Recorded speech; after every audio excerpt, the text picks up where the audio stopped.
Gotta love simple things that make a big difference. Case in point of one thing I've talked about in the past is this, what I like to call torquing with the arms. Basically, it's an emphasis on external rotation when you're doing your upper body exercises.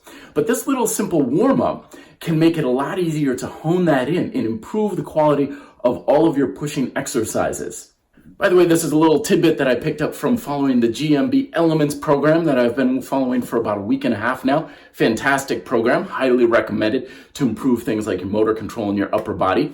But this is one of the warm-up exercises, which it is simply you're on all fours, hands are on the floor, and you're practicing this torquing or this type of rotation with the arms, turning the elbows in and out, basically kind of like you're screwing your hands into the floor with the rotation of your arm.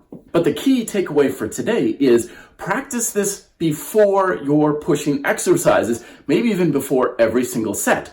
The reason is because it helps to mentally dial in this type of torquing as much as possible. Otherwise, when you just jump down on the floor, you're kind of assuming you're going to be in the right position, that you're using enough of this torquing motion. But what ends up happening is even if you're out just a little bit by a few degrees, it can severely compromise the quality of your technique, putting more stress in the joints and less of the tension in your muscles. Taking just a couple of moments and just practicing the torquing a couple of times creates a mental awareness of how much torque you're creating and where it needs to be, so that way it's set, and then when you start doing the exercises, it's in an optimal position. You can apply this to any pressing exercise. Of course, all push-up variations, handstand variations, and of course, dips are also a key component for this type of thing.